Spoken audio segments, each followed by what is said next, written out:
Taiwo, following the rebasing of Nigeria's GDP's position, Nigeria's tax-to-GDP ratio is now about 8%, which is one of the lowest in the world.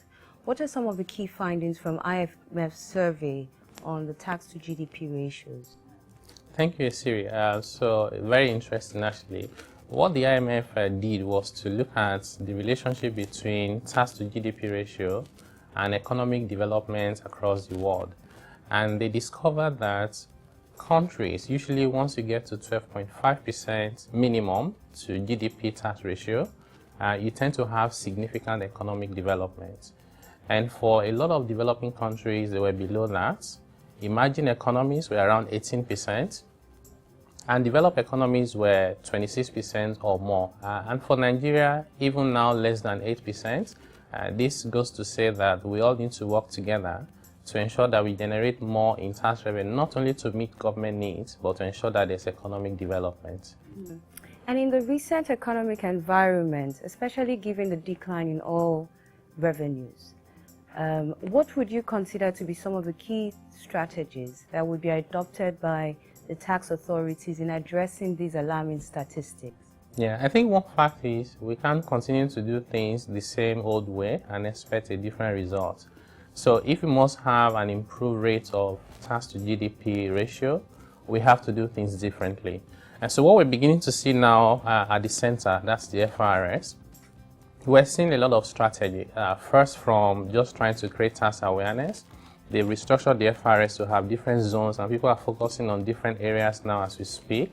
You also have strategies around enforcement. So if you're non-compliant, either not paying your taxes or not filing your returns, you get a sticker in front of your office that says you're non-compliant, and nobody wants to be embarrassed. You have things around imposing taxes now and collecting it.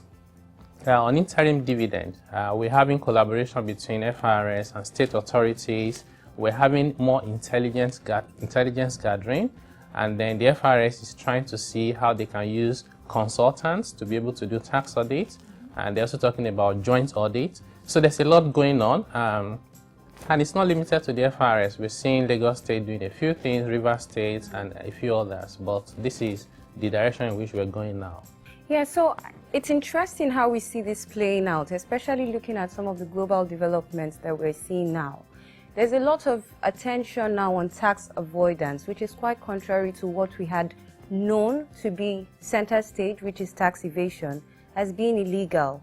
There are a lot of activities coming from ATA, for example, OECD, BEPS, where I believe Nigeria has played actively. How do you think some of these global efforts would play vis-a-vis what we're seeing locally in terms of these strategies you've just mentioned? Yeah, I think the world has come to realize now, maybe very late, but better late than never, that these efforts around tax morality and avoidance is not something any single country can handle. So it's a global effort. And we have the base erosion and profit shifting issues. I would think that even for Nigeria, we're still struggling with evasion, not even avoidance. But if we can address both at the same time, why not?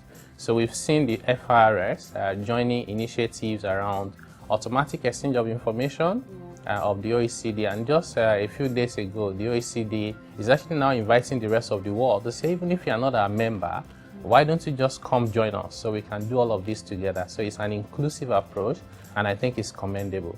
Yeah, thanks, Taiwo. So I think it's fair to then say that the tax landscape is really changing in Nigeria, and not just Nigeria, even globally.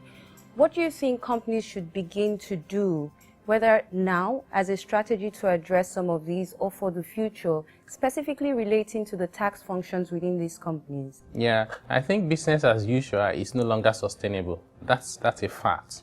So what companies and taxpayers, including individuals, need to do now is first take a step back and say, can we review our tax status? How compliant are we? Do we have any areas of exposure? And try and remediate that. Don't wait for the taxman to come to you, because that might just mean significant penalties and interest. And then once you've done that, companies need to now set up a tax function that is effective. You shouldn't just relegate tax matters to the background anymore. It should be in the forefront. It's a boardroom discussion as we speak now. And that's the only sustainable strategy going forward. It's not only about just complying anymore. It's an issue to do with reputation, with morality, and it's also a way to win in the marketplace. Yeah. Thank you, Taiwo. Thank you for watching this episode. I think it's fair to say that the tax function now and of the future needs to be well geared to address some of these risks we've discussed.